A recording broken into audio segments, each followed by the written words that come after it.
Yo, what's up? Chris, where you at, man? Yo, I'm on the way, right? Look, Yo, we gotta shoot the show, man.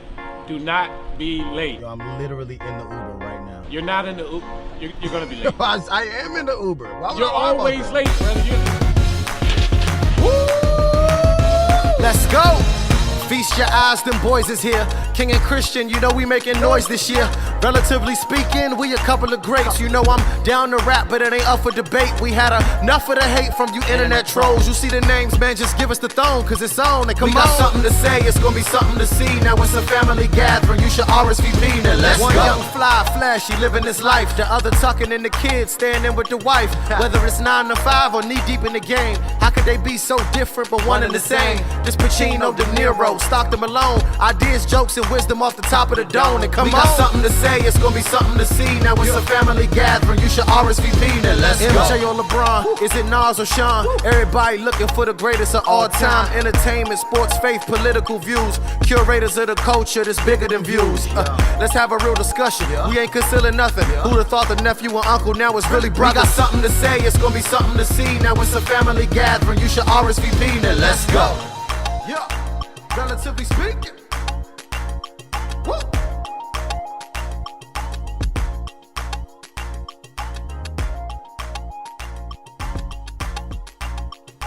What's up, everybody? Welcome to RSVP, Relatively Speaking Video Podcast. I am one of your hosts, King. It's your boy Christian. Obviously, we have been doing these for 10 episodes now. 10. This is episode 10. This is our season finale of season 1. It's been a good season.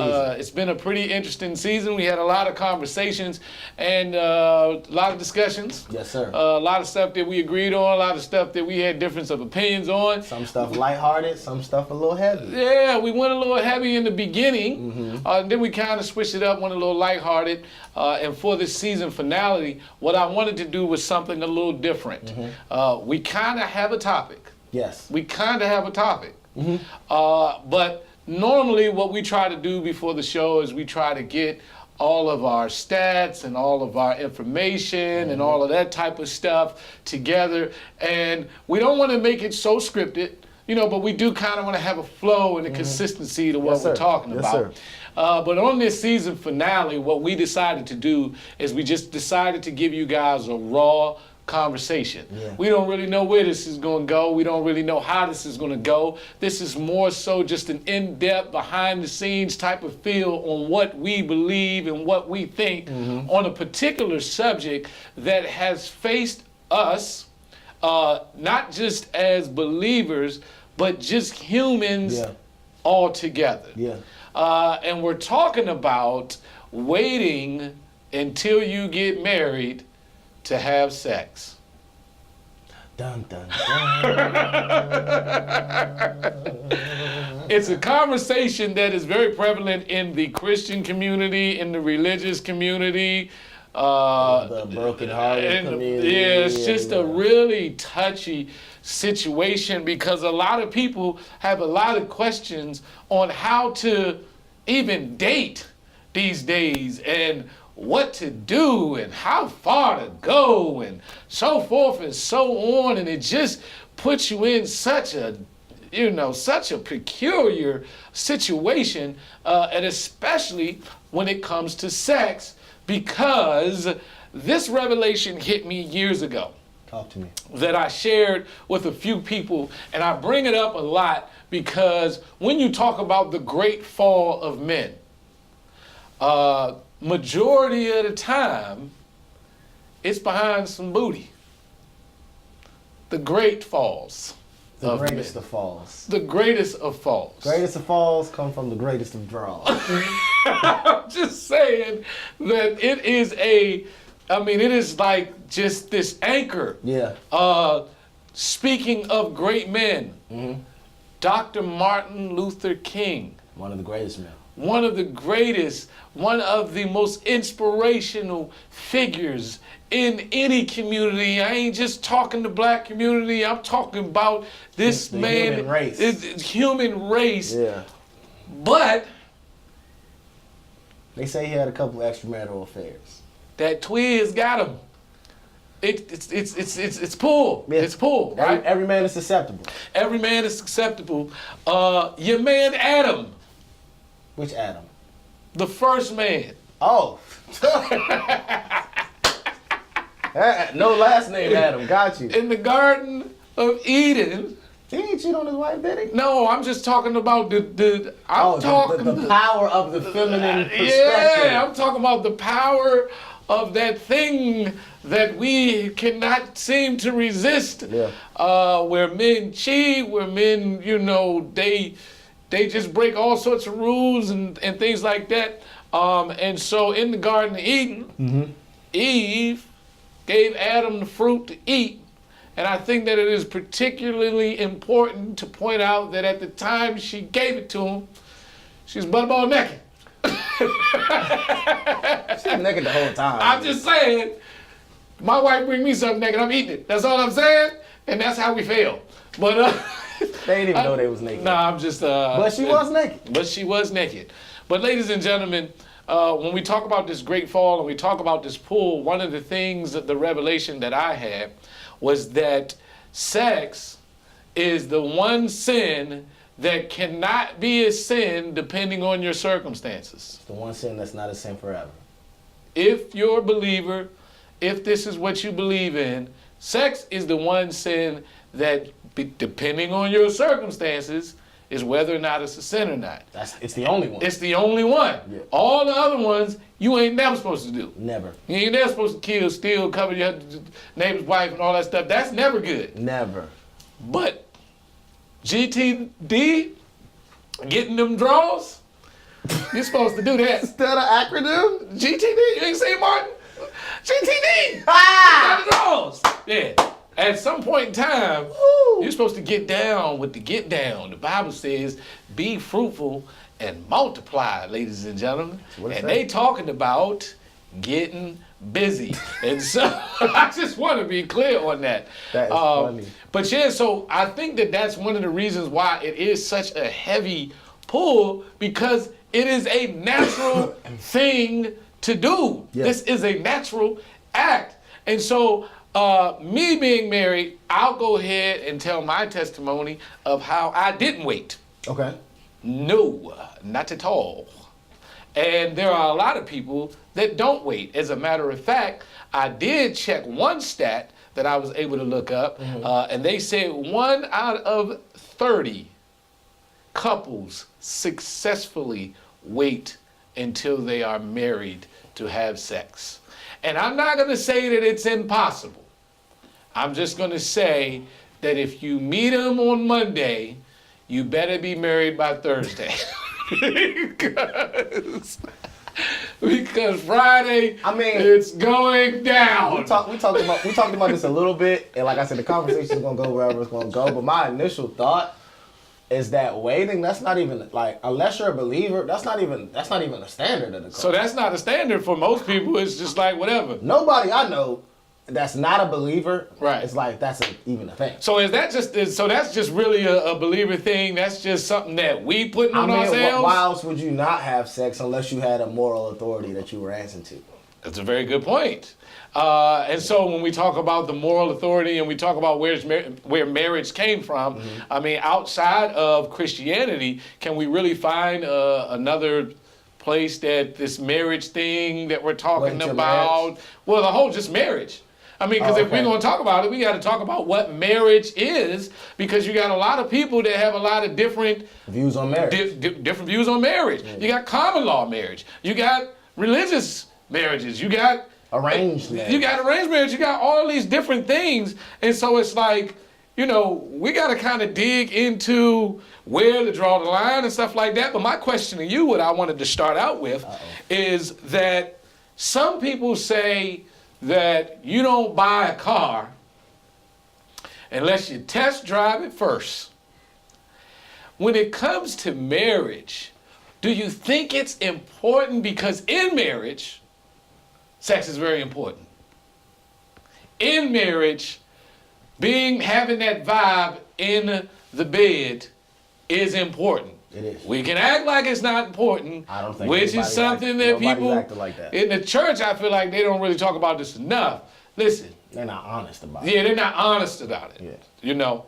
But a wise man once said, I don't see nothing wrong with a little bump and grind. Anyway. Oh, I don't know how wise that man was. I'd have to challenge his wisdom on that one. No, but what are your thoughts on, I gotta test the waters before I gotta dip my toe in there before I jump in the pool. Right, I got to see. All right. Well, I got two responses to that. Okay. One, from a believer. I'll do one from a believer standpoint and one just as a. Keep it 100 with these peoples. All right. As a believer, you know what I mean? If your faith is in God and your trust is in God and you believe that God is good, then it's counterproductive to be a believer and to live by faith and think that God's gonna have you in a marriage that won't satisfy you. Ooh. That's more of a direct exposition of your faith than your relationship. Ooh. You don't trust God to fulfill it, and you think you could do a better job of choosing. First of all, choosing somebody based on sex is retarded. I'm just gonna go ahead and say that, cause Kinda. No, I'm just playing. I was just playing. bro, it's retarded. Because it can be crazy, and a lot of The times it sex is can crazy. be crazy. It's gonna get old. And if any man is being honest, Say that again, though, because I don't think a lot of people understand. it's gonna get old. It's- The baddest girl in the world, the most attractive man in the world. I can't speak for women because they a little different. So let me not speak for them. but The baddest girl in the world is gonna get old. This is human nature. The craziest phenomenon to me is that the thrill or the allure of cheating or women is the curiosity, is the newness. It's the newness. It ain't even a comparison of this person versus my person. This is new. Yeah, because you can cheat with somebody raggedy. Raggedy. It happens all the time. But because it's new, it's like, man. So that's the first thing. As a believer, do you trust God to be able to satisfy you? Good things should follow you all the days of your life. I do. So I just believe that he wouldn't have me in a raggedy marriage. So let's talk about, do you trust God on that for a second? Because I do want to touch on that point. I do want to get my human race answer too, though. Yeah, we want to hear that. Okay. But on that trust God, I want people to understand, especially believers out there, all right, that if your trust is 100% in God, then when you test drive, you're now taking matters into your own hand. 100%. We just have to accept this. We got to understand this. Yeah. So if you're That's what walking Adam around, did. if you're walking around like, I got to know what I'm getting into, all right, then you're kind of taking matters into your own hand. What do you know? Let's just start there. Like, what do you actually know? But I'm curious. You don't know anything. Because would God, in his infinite wisdom, have you in a relationship where the sex is not amazing to prove some other point or have some other testimony? No, that doesn't sound like my God. That doesn't sound like my God. So you feel like every position, everything that he puts, every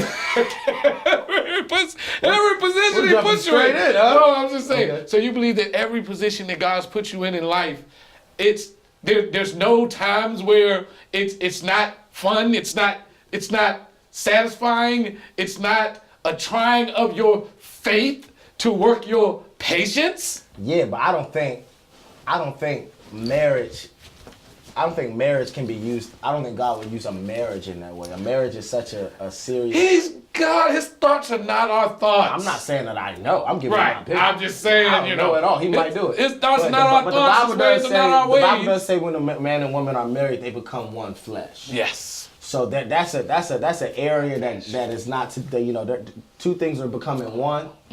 For a purpose. Yeah. And that purpose is not just to teach you an individual lesson. It's a combined purpose for the two of you. But is the purpose is sexual satisfaction part of the purpose? Well, I will say this.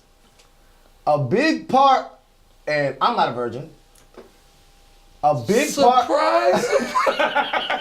big part of sexual satisfaction, as I think back, is how much I love the person.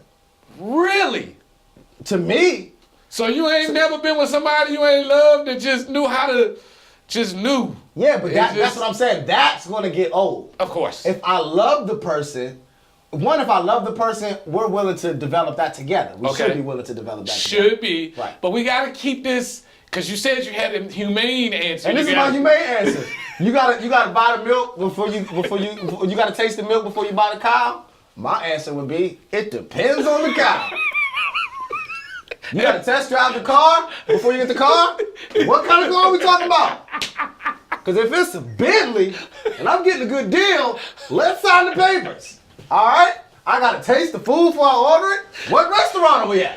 Oh, I trust the chef in the back of a 5-star joint. So some of you need to check. where you eating at? Where you eating at? And some of these used cars will kick back on you. Yeah, Go get buddy, some we're going to talk about it. You'll be all right. Like I said, we don't know where this is going to go, but it's going. We'll be right back. It's RSVP. To listen and view Relatively Speaking video podcasts, subscribe to the YouTube channel, RSV Podcasts, also available on Apple Podcasts, Google Play, Spotify, Breaker, Pocket Cast, and Radio Public. Join the RSV Podcast Facebook group to join in on the conversation. Love the classic movies? Well, 24 Flicks has you covered. You can watch some of your favorite movies and TV shows you've known and loved. Watch anytime and anywhere and as many times as you want. Simply go to 24flix.com and start watching now. 24 Flicks is your home for unlimited, family-friendly, on-demand videos.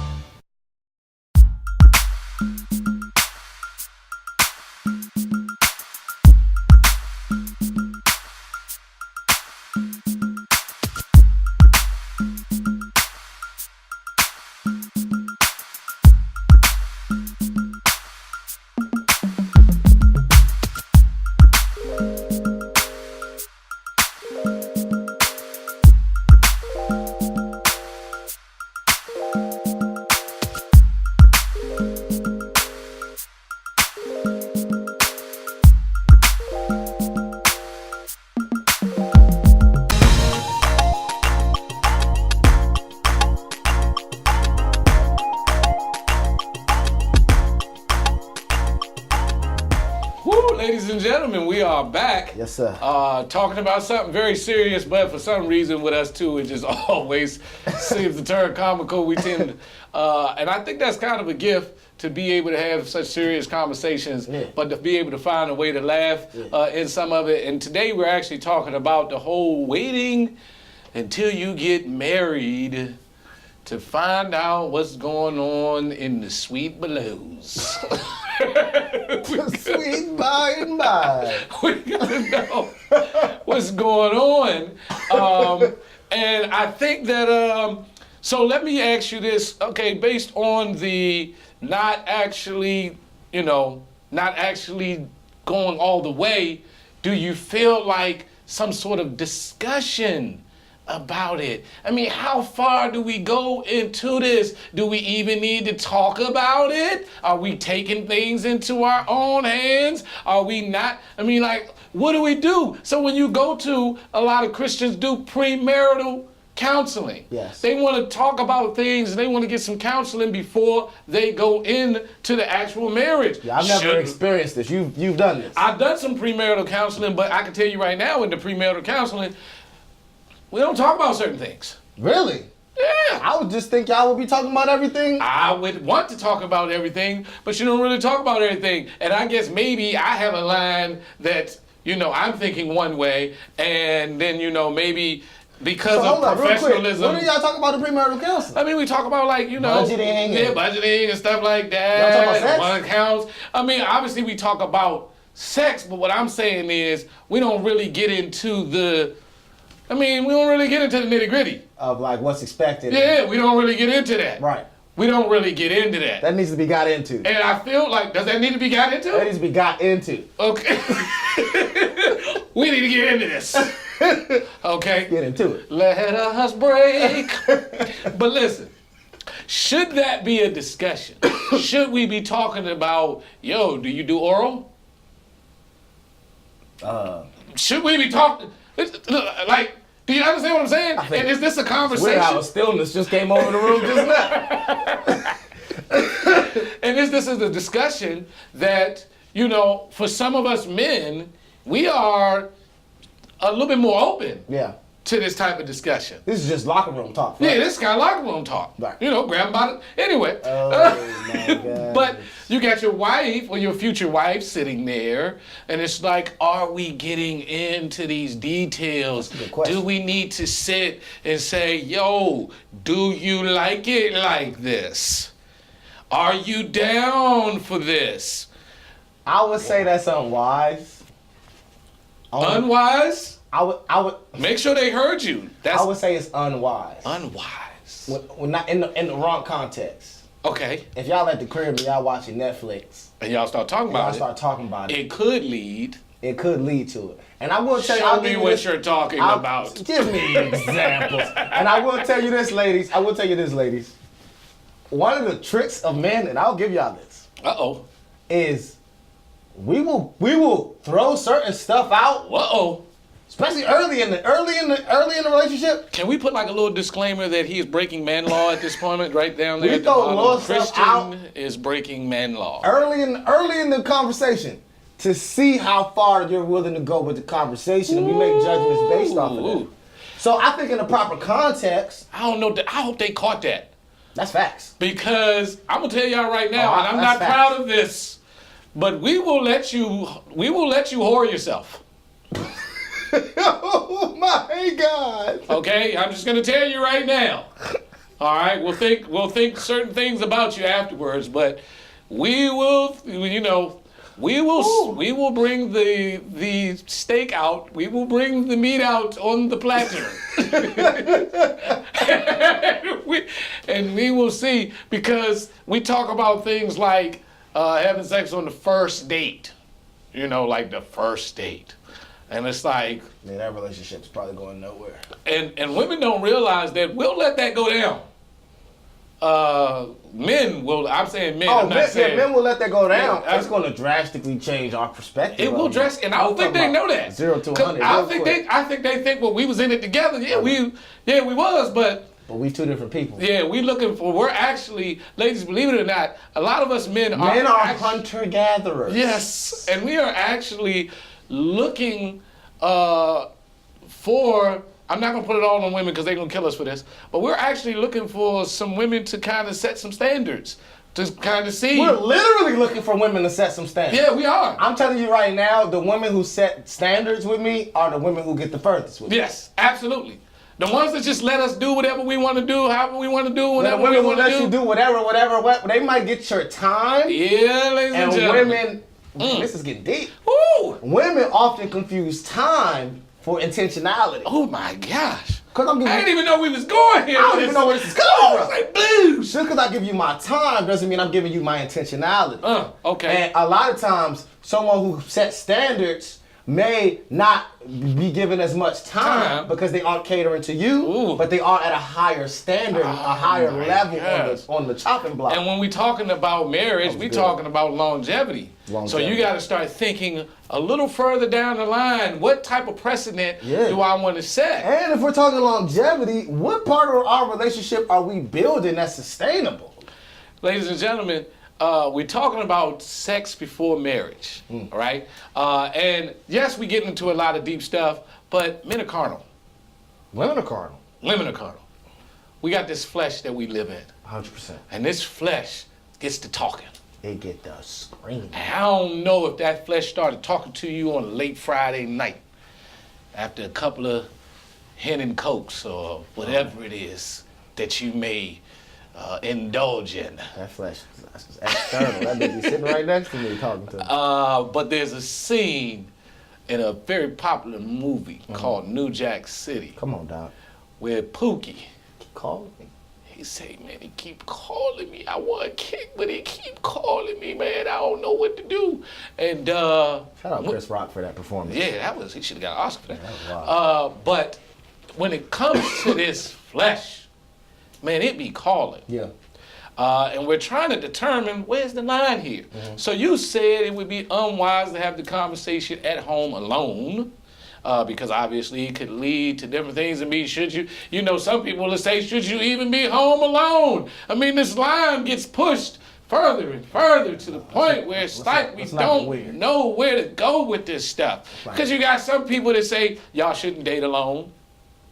What is this? It's like how you do that. What is this, It's 1936? Like go out in groups and never be in this place alone, and you know. I think there's some wisdom in some of that, but some of it. Should you kiss? Are you allowed to kiss? Can you kiss?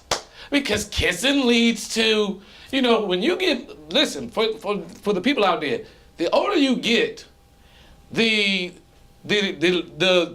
time of progression speeds up in these things. Mm-hmm. When you become an adult and y'all start making out and kissing, it's like next levels. Like, you're not 33 years old just tongue kissing and be like, all right, movie was great, see you later. I'll let you Thursday. No, that's not really happening. Yeah. So do you kiss?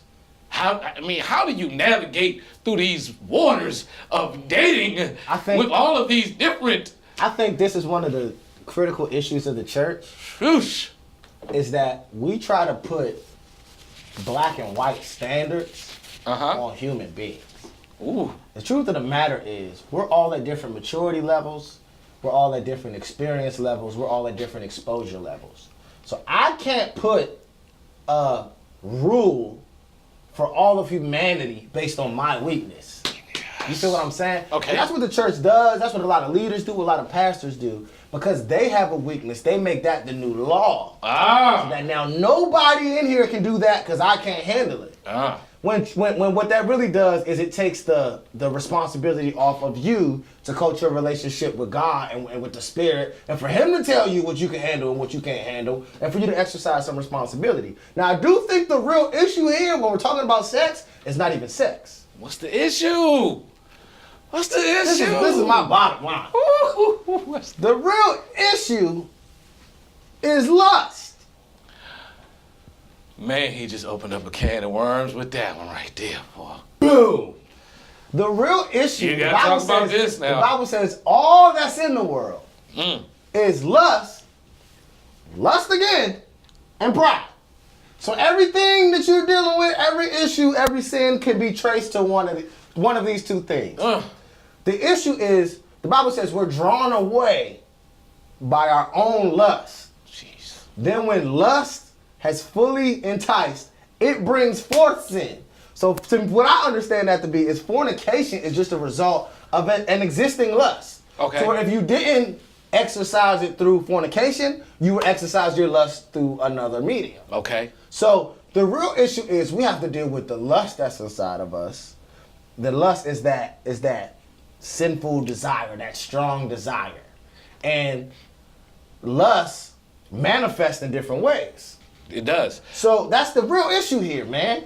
Nelson's Illustrated Bible Dictionary describes fornication as sexual relationships outside the bonds of marriage, or a broad term describing any relations other than that of a husband and wife. And when they say relations, obviously they're speaking about sex. Right. I mean, that's the word they're using. So homosexuality, cohabitation, casual relationships, prostitution, adultery, bestiality, etc.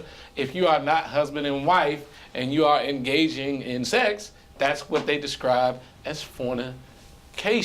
They threw cohabitation in there? They threw cohabitation in there. And you have, so through a certain length of cohabitation in certain states, there is a common law marriage. Which is weird. Y'all been living together this long? Y'all married. Y'all married. That's strange. Does that circumvent this sex before marriage thing? Ooh, that's heavy. Is it, can we say, listen, we common law married. We common law married.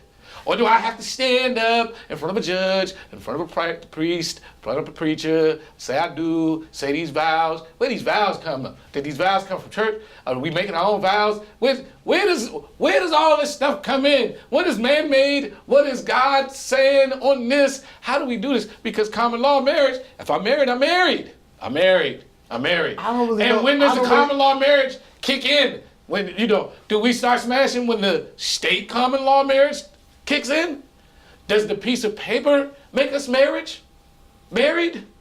I think the commitment and the covenant before God makes you married. So you don't feel like you got to go down the aisle and do all that in front of everybody? No, you ain't gotta do that. You just married. No, I ain't saying you just married. I'm saying you ain't gotta go down the aisle. You can go to the courthouse and. I'm saying without doing You don't have to have a big wedding to be married. Without doing any of these outward, because the outward thing is just for the people. The law. The law. Right. It's not really for me and you. So what are you saying? Could we just be at the house and call ourselves married? I'm trying to figure this. Nah, that's just weird. I'm trying to figure this out. That's just weird. I don't think you can, but I'm just saying. How would you even do that? Some people may. Because some people may say, "What's the point of getting married?" I think. Why we gotta get married? I think marriage is not the title, but the commitment. When you get married, the Bible says, "For this reason, said a man leave his mother, leave his father." So now you are entering into a partnership, a life together, where you're sharing bank accounts, you're sharing homes, you're eating together, you're living together, you're raising children together. That is marriage, not the sheet of paper. So you guys share bank accounts? I mean, whatever you decide to do within the confines of your marriage is up to you. Okay. I'm going to share bank accounts with my girl because she makes a little bit more than me, but. but I think Oprah's a believer. I think Oprah believes in God. I hope she does. I think she does. She ain't married, is she? Not at all. Her and Stedman been together they got to be common law by now. They went to James Brown first concert. But I don't think she putting them on their account. I don't think Oprah accounts is different. Yeah, you're not coming on this account. Nah. But I think this is a very interesting conversation that we need to dive into. The marriage thing is good. Yeah, let's come back to that. Yeah, we're gonna try to define some lines. I don't know if we're gonna be able to. Obviously, guys, this is just our opinion based on the wisdom that we have acquired through the years, and we're just trying to pass the discussion on to you guys. Don't forget to participate in the conversation. Join the RSVP podcast Facebook group, as well as go on YouTube and subscribe and like the videos. We'll be right back, ladies and gentlemen. It's RSVP. Yep.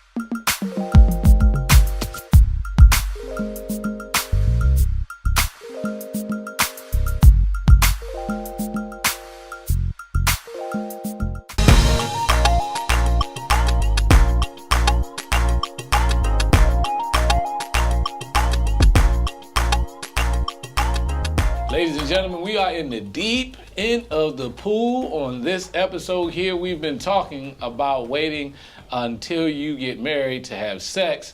We're going to lighten the mood a little bit here and go with one of our favorite segments, King's Common Sense Post of the Week. It's coming from Shannon again. What up, Shannon? Out there in, I don't know, I think she might be in Texas now. Shannon, congratulations on being pregnant with twins. Congrats. Ooh, So 2 boys. And I'm not going to tell you if she's married or not.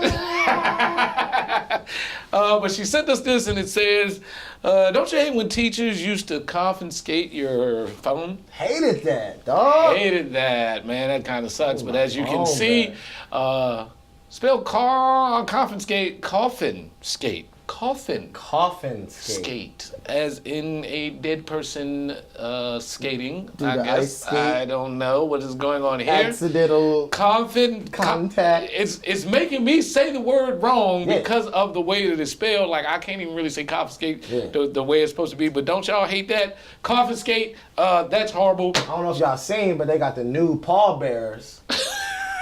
Where once they get outside, they just throw your coffin on some skates and you slide right into the hearse.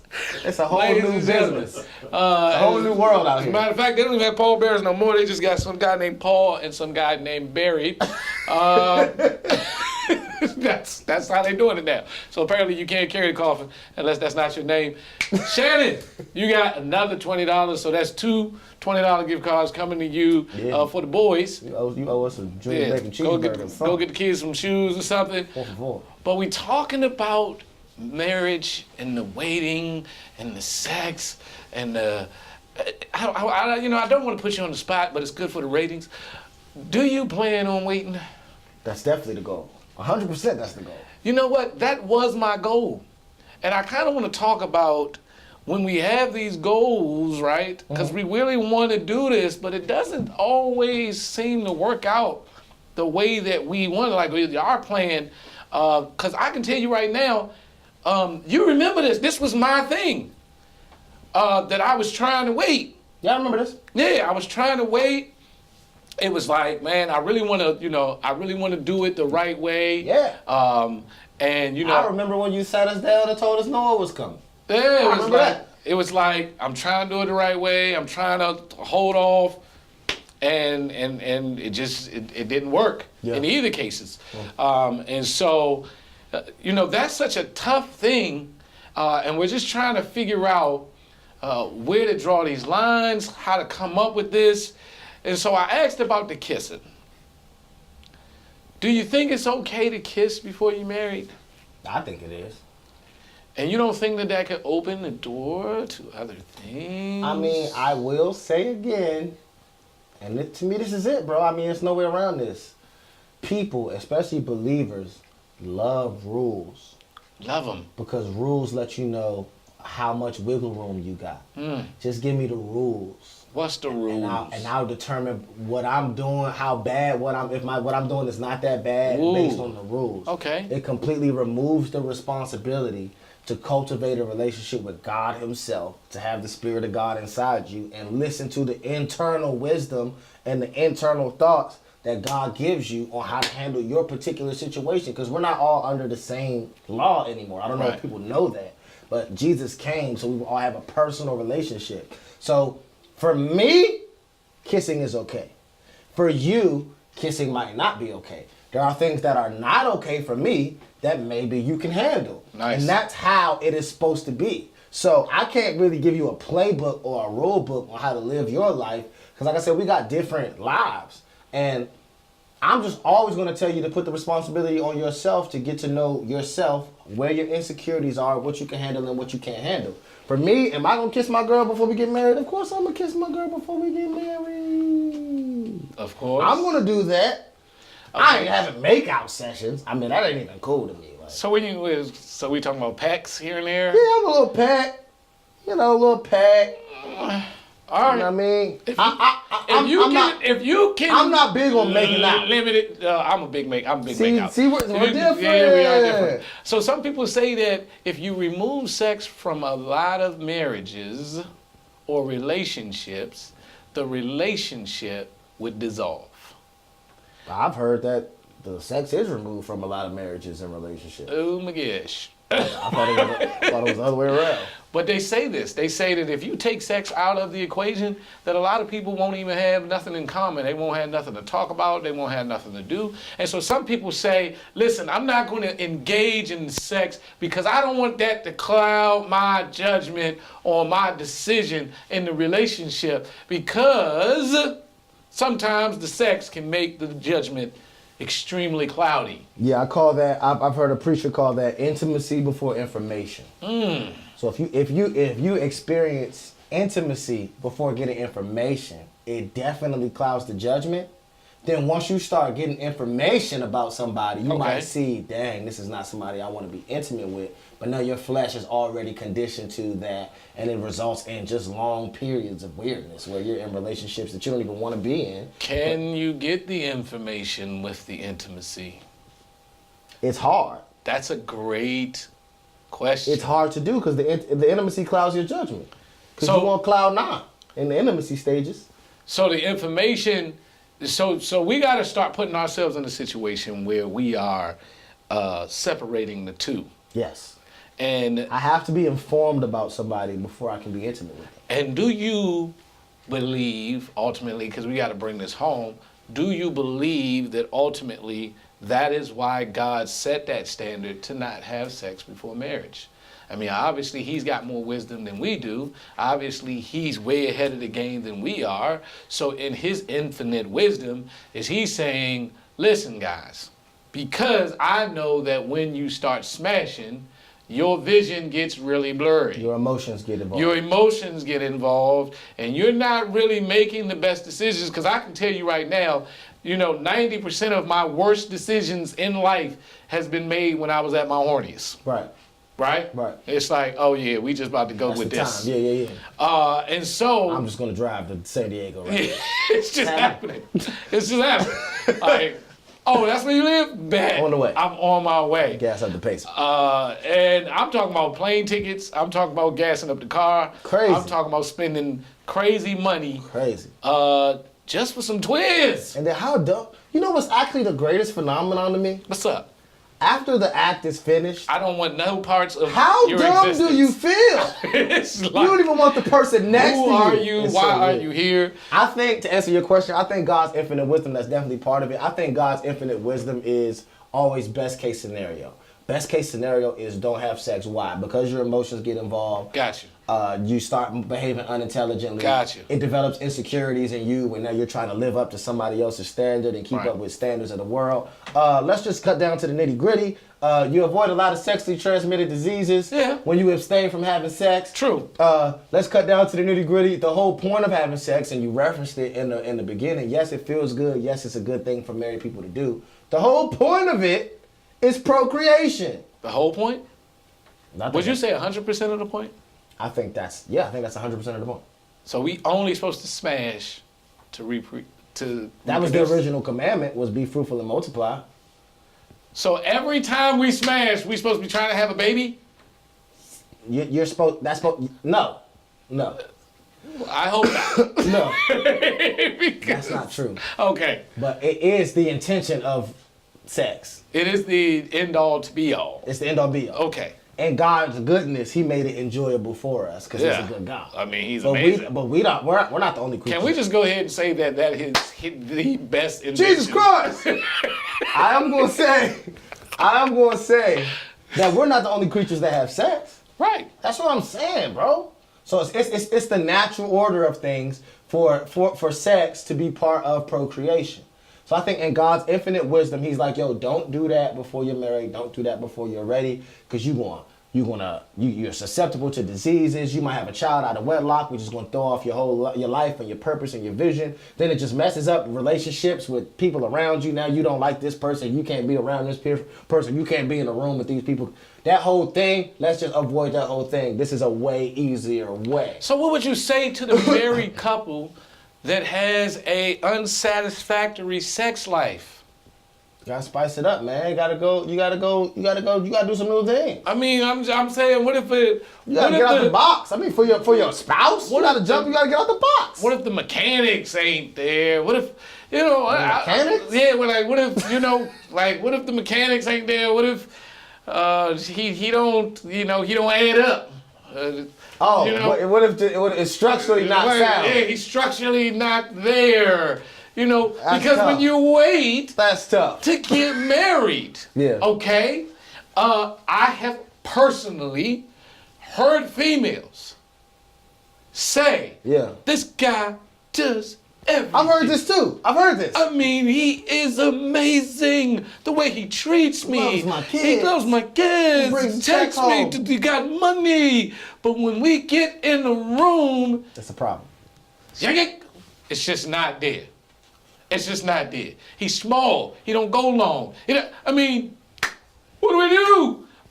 Do we introduce toys? Do we, are we, because, the marriage bed is undefiled. That'd be undefiled. Right? Meaning we can bring all the stuff in here. Is that what that means? That's what I mean. Bring the handcuffs and everything. Whoosh. All that's cool. All right. So, what do you say to these people that say, I waited? Man, you know what I would say to those people? I waited, Bro, and guess what? You know what I would say to those I people? got the short end of the stick.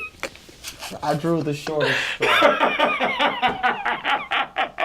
It's not funny. You know what I would It's say not- on a serious note? You know On a what I would serious say note. to those people, man?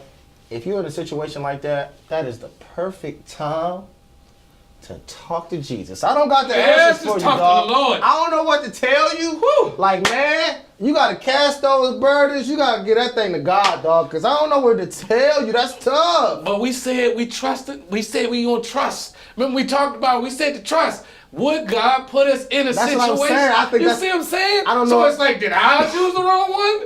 Did I do something wrong here? I would have to say yes. But I waited. How can I choose the wrong one when I waited? I followed all the rules. It ain't about rules. But I followed the structure. It's like I did everything that I was supposed to do. I did it with, you got some people, I know this might be off topic, but to bring it on topic, you got some people that use that same relation when it comes to tithing. They say, I'm giving. I gave all my money. And now I'm evicted. What's going on, God? What's happening? Okay, you tithe 10%. What you did with the 90 that you getting evicted? That's a whole other conversation. Yeah, but I'm just saying, you got people that think like that. What I'm saying is, I don't think that two people can be in love, both believers, both in the will of God, and it's impossible for them to satisfy each other. I can't believe that. I know people. They You's the minister. They gotta get out the box. I'm gonna tell you right now. Just gotta get out the box. That this conversation will come up again. It won't come up. I mean, it might come up on the show, but I can't wait for you to have to counsel some married couple and I they don't say, ever want to do marriage. I ain't married. but you can't put a limit on God. He might have you do it. All I'm saying is, I waited. I pay my tithes. I'm nice to people. I help old people across the street. I'm soup kitchen. Listen, I'm on everything. I'm checking them all. But in this particular category, love my wife, love my husband. We in this. We waited. They just not being satisfied. And I got to the honeymoon suite, and there was no honey. It was just a moon. It was just boom, half moon. bro. We just sitting there, bro. Like, this is it. And I'm tied to this forever. I think it's possible for them to satisfy each other. I just think it's possible. Call me crazy. I just think they got to talk about it. First of all, communication is key. Before or after? After. So you can't talk about this before? No, I'm not saying you can't. I'm just saying what I was referencing was, if you're feeling that way, like, man, I'm not being satisfied, communicate with your spouse, and you guys should be willing to do whatever to rectify the situation. Would a woman be wrong if she said, how big is it? Before marriage. I need to know. That's a little inappropriate to me. That's inappropriate. Marriage. We talking about marriage. We talking about being together forever. This is talking what stage about are we at? Being open. What stage are we at? We talking about getting married. We're talking about getting married. Oh no, I wouldn't be thrown off by that. That's that's an intimate conversation at that stage. That's okay. I wouldn't be thrown off by that. I wouldn't judge that person. Listen, I need to know. I need to see it. I need to check for. If she talking like that, spots. That might give me a little red flag. Like, everything good over there? You straight? I need to check for spots. All right. So I wouldn't judge that. I wouldn't judge that. So at that stage. So do you believe that it is okay to, because this is where it's going. I'm telling you, the water's getting murky. Should we share our results, sexual STD results? Of course. Should we sit down and say, I'm clean, you clean? Of course. I don't got this, I don't got that? Yeah. So if we're going to do that, where do we stop? Where do we draw the line? I think you're looking for me to Where do we draw the line? I think you're looking. I'm not looking for you to give me an answer. To give you rules. I'm not looking for you to give me a rule. And I actually appreciate you being that type of person where we'll say, listen, I'm not going to put my rules on you. I'm not the judge. This is my thing. I'm not the judge. You got to do your thing. I think that's a smart way to approach it. Ladies and gentlemen. But you can't go wrong if you trust God. I know that much. Boom. That was a solid, see how you put it on, you can't go wrong with that. You can't go wrong if you trust God, ladies and gentlemen. But I do know that there are some people out there that trust God, and maybe what we have to start understanding is that our personal gain is not what this whole thing is about. Ooh, you just said something, Doc. Because when we start to look at it that way, that might be your cross to bear. That might be your cross to bear. This might be what you have to, because this may be keeping you from something that could be crushing you. Yeah. You know what I'm saying? And you could have somebody who pleases you more, but in other areas that are way more detrimental to your marriage. I'm just telling you guys, this is some deep stuff here. It's not 100. We're going to be back with Christian's intuition and final thoughts. It's RSVP. Yeah. To listen and view Relatively Speaking video podcasts, subscribe to the YouTube channel, RSV Podcasts, also available on Apple Podcasts, Google Play, Spotify, Breaker, Pocket Cast, and Radio Public. Join the RSV Podcast Facebook group to join in on the conversation.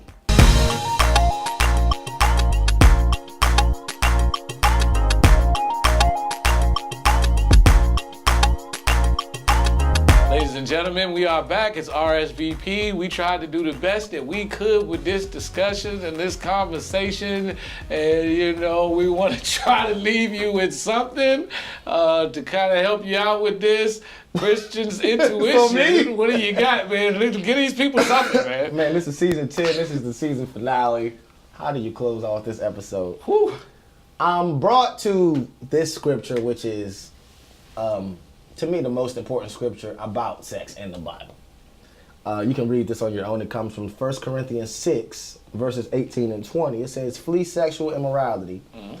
Every other sin that a person commits is outside the body.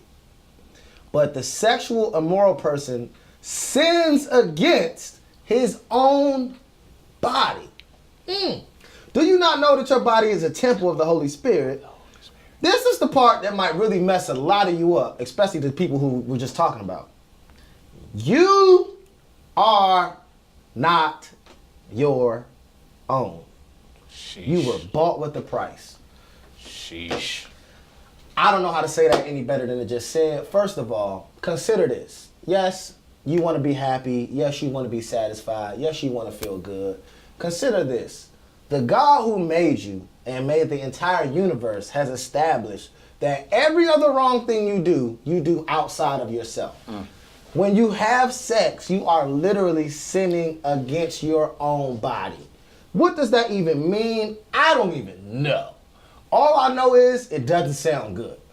You are not your own. You've been bought with a price. I want you to consider this concept. Next time you say, I'm not being satisfied, I'm not getting what I want, how much was your life? How much is your life valued at? Because that life was purchased and is now the temple for something greater than your desires and something greater than your wishes and your vision for your marriage or your relationship. So I think the root of a lot of this stuff that we're talking about and a lot of the problems that people have when it comes to the bedroom and intercourse is selfishness. And we were just talking about this. It might be your cross to bear to have to endure something that wasn't ideal for you or something that you never saw. I know that's something as I get older that I'm learning is that the ideal, perfect woman that I always said, I'm not getting married till I get this, I'm not getting married till I get this. When I start to take the pressure and the expectations off of my desires and my wishes and what I want, it now opens up the field for a lot of different candidates that I would have never considered at a younger age. So I'm recognizing that my life is not my own, that I have a bigger purpose, that I have things to fulfill, and I need to be attached to somebody who is going to help me fulfill my purpose and not my lustful desires. Sheesh. Ladies and gentlemen, as we close out a season of RSVP, it just got me to think about all of the episodes that we have done combined together in one, that there's something that has been standing out within me that I'm noticing that I'm pushing a little bit more, and that is that we as humans have to stop being so selfish. I think about why I was so hard on the pastor spending the money and the supporting black businesses and all these episodes that we've had. And there's just a selfishness that we have where we tend to operate on what's in it for me. And because God's thoughts are not our thoughts and his ways are not our ways, a lot of times when we try to understand why God has us doing certain things or going through certain things, there has to be a point where we have to step back and say, okay, God, you God, and I ain't never really going to be able to figure out all the nuances of what you got going on at the end of the day. Yeah. I just believe that, you know, certain people that even though you work hard and you continue to push forward at whatever talent you think you have, you're never going to be rich. And I think that we tend to miss God on that because we like, well, if I work and I do this and I do that, I should be on the stage and I should be getting the accolades and I should be getting the money. And it was a lot of eyes that got a guy thrown out of heaven for that. And so when you start thinking like, well, I should be getting this, and how come that person is, you know, they not doing as good as I'm doing, or they out here wilding, but they getting the woman, or they getting the man, or they getting the money. And I'm reminded of something where the Bible says, and y'all know I don't really do the whole quoting scriptures on here, but it says not to store up your treasures here, right? So it may not happen for you down here in the way that you think it's supposed to happen. It may not come out the way you think it's supposed to come out down here because of your own personal desires and your own personal wants and your own personal I wishes and things like that. But in the end, at the end of the day, if you are a spiritual person, that trust that should be in God, that, you know, that good and faithful servant, well done, is what you're really looking for in the end. And, you know, I just think that if we start operating on that level and we start thinking on that level, we will start to, you know, connect a couple of these dots where we get lost on. I'm King. I'm Christian. This has been season 1, ladies and gentlemen. We appreciate all your support. Thank y'all, and man. we will be back with season 2. This ain't the end. RSVP. See you later.